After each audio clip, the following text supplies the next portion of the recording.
నా ప్రియమైన బిడ్డా, నా మాటలు జాగ్రత్తగా ఆలకించుము. నేను నీకు ఎన్నోసార్లు చెప్పాను, నీవు నా మాట వినడం లేదు, లెక్క చేయడం లేదు. ఎందుకని? ఇప్పటికైనా పరవాలేదు, నా మాటలు జాగ్రత్తగా వినుము. ఏమిటంటే, నీవు నీ బిడ్డలు భవిష్యత్తు కోసం ఆలోచిస్తున్నావా? నీ బిడ్డల పరివర్తన ఎలా ఉందో గమనించావా? నీ బిడ్డలను మందిరమునకు తీసుకుని వెళుతున్నావా, లేదా ఇంటిలో వదిలిపెట్టి నీవు మాత్రమే దేవాలయమునకు వస్తున్నావా? నీ బిడ్డలను ఎలా పెంచుతున్నావో ఎప్పుడైనా ఆలోచించావా? నీవు చిన్నప్పటి నుండి నీ బిడ్డలకు భయము, భక్తి నేర్పించకపోతే వాళ్ళు చెడిపోవడానికి చాలా కారణాలు కనపడతాయి. ఒక సామెత చెప్పినట్లు, మొక్కే వంగ లేనిది మ్రానై వంగునా అని అంటూ ఉంటారు. అలాగా నీ పిల్లలను నీవే చెడిపుతున్నావు. కాబట్టి ఇప్పటికైనా కళ్ళు తెరిసి నీ బిడ్డలను జాగ్రత్తగా పెంచుము. చిన్నప్పటి నుండి నీ పిల్లలను పెంచకపోతే పెద్దాయిన తర్వాత నీ బిడ్డలు నీ మీద తిరగబడి నిన్ను చంపుతారు. కాబట్టి నీ బిడ్డలకు హృదయ పరివర్తన నేర్పించుము. నేర్పించకపోతే నీ బిడ్డలు చెడిపోయి చెడు స్నేహాలు పట్టి నశించిపోతారు.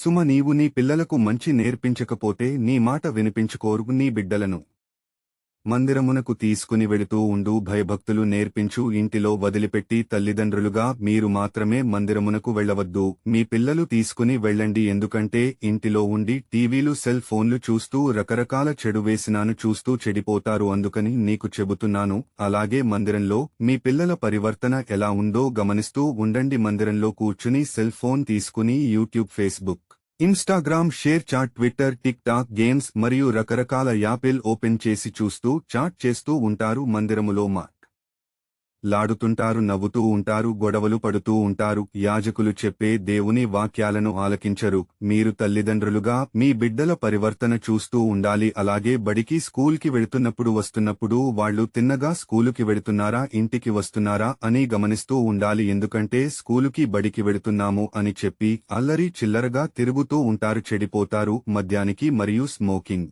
డ్రగ్స్ వీటికి బానిసైపోతారు. చెడు స్నేహాలు పట్టి చెడిపోతారు. అలాగే ఇంటికి వచ్చిన తర్వాత పుస్తకాలు తీసి చదువుతున్నారా లేదా అని గమనిస్తూ ఉండాలి. లేకపోతే మిమ్మల్ని మోసం చేసి వాళ్ల మోసపోతారు. నీ పిల్లలు ఎలా నడుచుకోవాలో, ఎలా జీవించాలో, ఎలా బ్రతకాలో నీ పిల్లలకు నేర్పించుము. బైబిల్ వాక్యము చదువు. సామెతలు గ్రంథము 24వ అధ్యాయము 6వ వచనము. బాలుడు నడువవలసిన త్రోవను వానికి నేర్పుము, వాడు పెద్దవాడైనప్పుడు దాని నుండి తొలగిపోడు. నా మాటలు విని ఇక నుండి మీ పిల్లలను జాగ్రత్తగా పెంచండి.